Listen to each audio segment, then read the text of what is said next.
Introduction. Castle in the Sky after the peaceful family-focused story of Volume 13. Volume 14 begins with a very different feeling. Rudius has a home, 2 wives, a daughter, and a fragile sense of peace, but Nanahoshi's research has opened a door to something much bigger. Nanahoshi has proven that matter can be summoned from Earth. For her, that small success is not just a magic experiment. It is proof that she may eventually return to her original world. To continue that research, she needs help from Perugulus Dola, one of the legendary heroes connected to Laplace's defeat and one of the greatest authorities on summoning magic. The volume is called Castle in the Sky because the main setting is Perugulus's floating fortress, Chaos Breaker. At first it feels like an adventure into a magical dream world, but it quickly becomes a crisis. The core of Volume 14 is simple. Rudius visits a legendary power, learns more about old magic and old history, and then risks everything to save Nanahoshi when her body begins failing in this world. Event 1.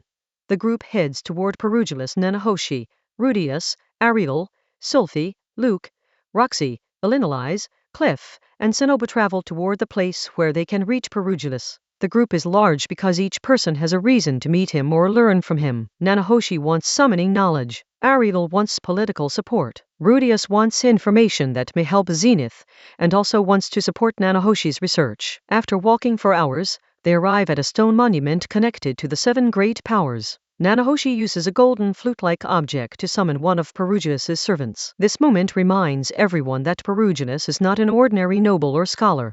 Even reaching his home requires special permission and magical access. The trip begins with excitement, but Rudius already feels uneasy because powerful people in this world often bring danger, secrets, and tests that he cannot predict. Event 2. Arrival at Chaos Breaker. The group is transported to Chaos Breaker, the legendary floating fortress. It is not just a castle in the sky. It is a moving symbol of ancient power, filled with art, history, servants, and magical systems beyond ordinary understanding. Silvaril greets the group and guides them through the fortress. Zanoba is especially fascinated because the place contains rare craftsmanship, ancient structures, and clues connected to magical engineering. Roxy briefly faces tension because Perugulus dislikes demons entering the fortress. Rudius comforts her, showing that even inside grand political scenes, he still protects the emotional safety of his family. While walking through the fortress, Silvaril asks Rudius and Sylphie whether they know the name Hitagami. Rudius becomes nervous because the last time that name mattered, Orsted nearly killed him. The question plants fear in Rudius's mind. Chaos Breaker is beautiful, but it is also connected to the same hidden forces that have shaped many dangerous turns in his life. Event 3. The audience with Perugulus. Rudius and the others finally meet Perugulus Dola. He sits like a king, surrounded by powerful servants and familiars. The atmosphere immediately tells the group that this is not a normal meeting. Nanahoshi speaks first, and Perugulus agrees to teach her summoning magic. This is a huge breakthrough because it gives Nanahoshi access to knowledge she cannot find anywhere else. Ariel tries to approach Perugulus politically, hoping his support could help her future struggle in Asura. Perugulus sees through her intentions and does not easily give her what she wants. When Rudius speaks, Perugulus notices that his mana resembles Laplace. This is important because Laplace is one of the most feared beings in history, so Rudius's existence becomes even more suspicious and unusual. The meeting establishes Perugulus as proud, observant, and extremely difficult to impress. He can offer wisdom, but he also judges everyone in the room carefully. Event 4. Questions, secrets, and old history. Rudius asks Perugulus about Zenith's condition, hoping that someone this ancient and powerful might know how to cure her. Unfortunately, Perugulus does not have a clear answer. Perugulus then recognizes Elinalise and reveals that he saved her from a labyrinth around 200 years earlier. This surprises Rudius because Elinalise's past is much older and more mysterious than he realized. Elinalise later explains that she still does not remember her life before being rescued. Her curse and Zenith's condition may look similar from the outside, but they are not the same problem. Zanoba asks about the dollmaker's crest connected to Rudius's basement blueprints. Perugulus identifies it as belonging to Chaos, the maniacal dragon king, linking Rudius's research to ancient magical craftsmanship. Sylphie asks about the displacement incident. Perugulus explains that it was an accident, not a deliberate attack. This does not solve every mystery, but it gives the group an important piece of truth. Event 5. Summoning lessons begin. Rudius, Nanahoshi, Cliff, and Zanoba begin learning summoning magic under Silvaril. The lessons explain that summoning is not one simple technique, but a field with different branches and rules. They learn about types of summoning, including fiend summoning and spirit summoning. Rudius asks many questions because he wants to understand how teleportation, summoning, and world transfer may connect. Silvaril reveals more about herself too. She is not simply one of Perugius's ancient spirit familiars.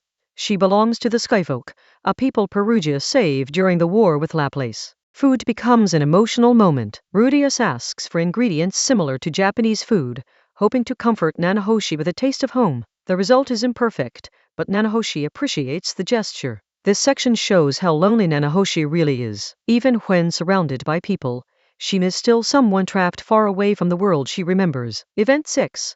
The hidden murals beneath the fortress during their stay. Rudius, Cliff, Zanoba, and Nanahoshi explore the lower levels of Chaos Breaker. They descend through the fortress, searching for old secrets and hidden rooms. They eventually find ancient murals. The images seem to tell a story connected to very old history, possibly from before major wars reshaped the world. Perugius appears and explains that the murals were already present when he acquired the fortress. He did not create them, and he does not seem especially fond of them. The murals matter because they suggest that Chaos Breaker has a history even deeper than Perugius himself. The fortress is not just a home, it is a relic from an older age. For Rudius, the exploration reinforces the feeling that this world contains layers of history he barely understands, and many of those layers are connected to Laplace, teleportation, and the gods. Event 7. Nanahoshi collapses later. Sylphie visits Rudius and jokes about being jealous of Nanahoshi. The scene starts softly, showing that Sylphie still worries about Rudius's closeness with other women. Even when she trusts him, Rudius reassures her that Nanahoshi is only a friend and research partner. The conversation is warm, because their marriage has become more stable through honest communication. Nanahoshi overhears part of the conversation and awkwardly makes it clear that she has no romantic interest in Rudius. But almost immediately, the mood changes. She begins coughing violently. Detoxification magic does not help. Then she coughs up blood and collapses, shocking everyone around her. The sudden collapse turns the floating castle visit from an exciting learning opportunity into a medical emergency. Rudius realizes that Nanahoshi's life may be in real danger. Event 8. Drying Syndrome and a desperate promise. Nanahoshi is taken to the sickbay. The group learns that she is suffering from Drying Syndrome, also known as Drain Syndrome, a deadly condition linked to humans who have no mana. This is devastating, because Nanahoshi's body is different from Rudius's. Rudius was reborn into this world, but Nanahoshi was transported with her original body from Earth. The illness makes Nanahoshi break down emotionally. She has worked so hard to return home, but now the world itself seems to be rejecting her body. Rudius sympathizes deeply with her. He knows what it feels like to be connected to Earth, while living in another world, but Nanahoshi's situation is far more physically dangerous. He promises to help her. Since Kishirika is one of the few beings old enough to know about ancient diseases, Rudius, Cliff, Zanoba, and Alenalize prepare to travel to the Demon Continent. Event 9. Return to the Demon Continent. Rudius returns to the Demon Continent, a place filled with memories from his journey with Eris and Ruijerd. This time, however, the goal is not survival or travel. The goal is finding a cure. The Demon Continent is dangerous, harsh, and unpredictable, but Rudius has grown enormously since his first journey there. He is no longer the frightened child trying to get home. Cliff comes because of his knowledge of curses and healing. Zanoba comes because he is loyal and useful in difficult situations. Alenalize comes as an experienced adventurer who understands danger. The group begins searching for Kishirika Kishirisu, the demon empress who once gave Rudius his demon eye. She is chaotic and unreliable, but her ancient knowledge may be Nanahoshi's only hope. Every step of the journey is driven by urgency.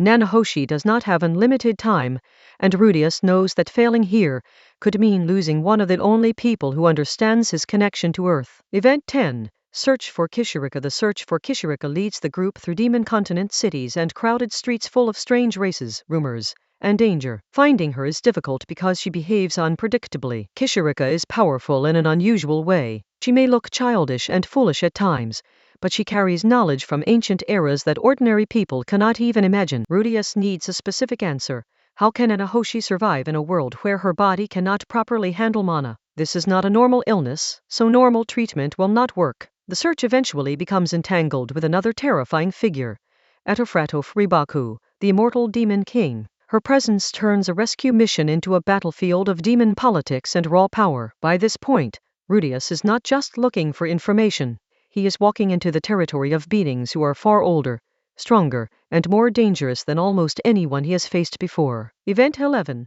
Audience with the immortal demon king Atofratov is introduced as a terrifying immortal ruler. She is powerful, aggressive, and not the type of person Rudius can simply negotiate with normally.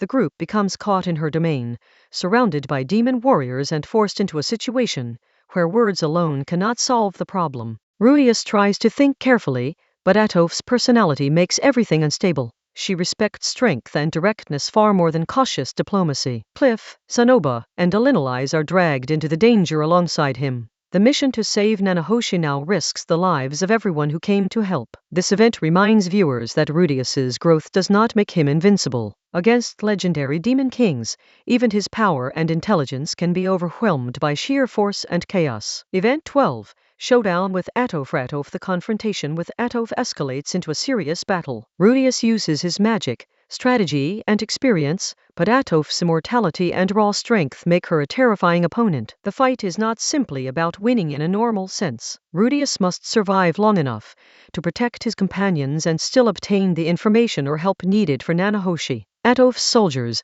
and the atmosphere of her fortress make the situation feel hopeless. The group is surrounded by enemies who are used to violence and intimidation. Perugilus eventually intervenes, changing the entire balance of the confrontation. His arrival proves why he is considered one of the world's great powers. The battle ends with the group surviving and finally gaining what they need to treat Nanahoshi. It is one of the clearest examples of Rudius risking his safety for a friend rather than for family alone. Event 13. Back to the floating fortress. After the Demon Continent crisis, the focus returns to Chaos Breaker. Nanahoshi receives the help she needs and begins recovering from the illness that nearly killed her. Her recovery is not just a medical victory. It means her research can continue, and the possibility of returning to Earth remains alive. Meanwhile, Perugilus tests Ariel by asking what is most important for a ruler. Ariel cannot answer immediately, showing that her ambition still needs deeper conviction and clarity. Rudius returns home and explains the events to his family. For a short moment, it feels like the crisis has ended and life may return to normal. But Volume 14 is not finished with him.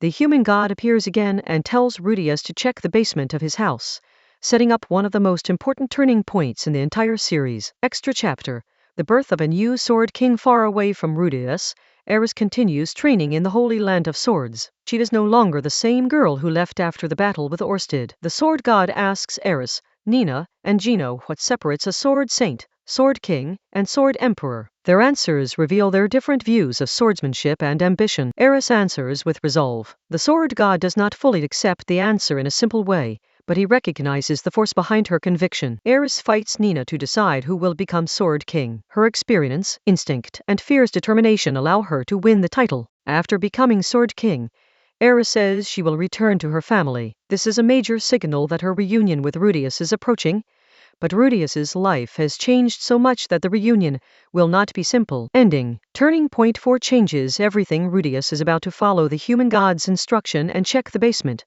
Before he can do it, an old man appears in his house and reveals something impossible. He is Rudius from the future. The future Rudius explains that if present Rudius opens the basement at that moment, a mouse will escape and infect Roxy with magic stone disease. In the future timeline, Roxy dies from it. Old Rudius explains that Roxy's death begins a chain of tragedies. Sylvie follows Ariel into battle and dies. The human god continues manipulating events until Rudius loses almost everyone he loves. Before dying, old Rudius gives present Rudius his diary and 3 pieces of advice.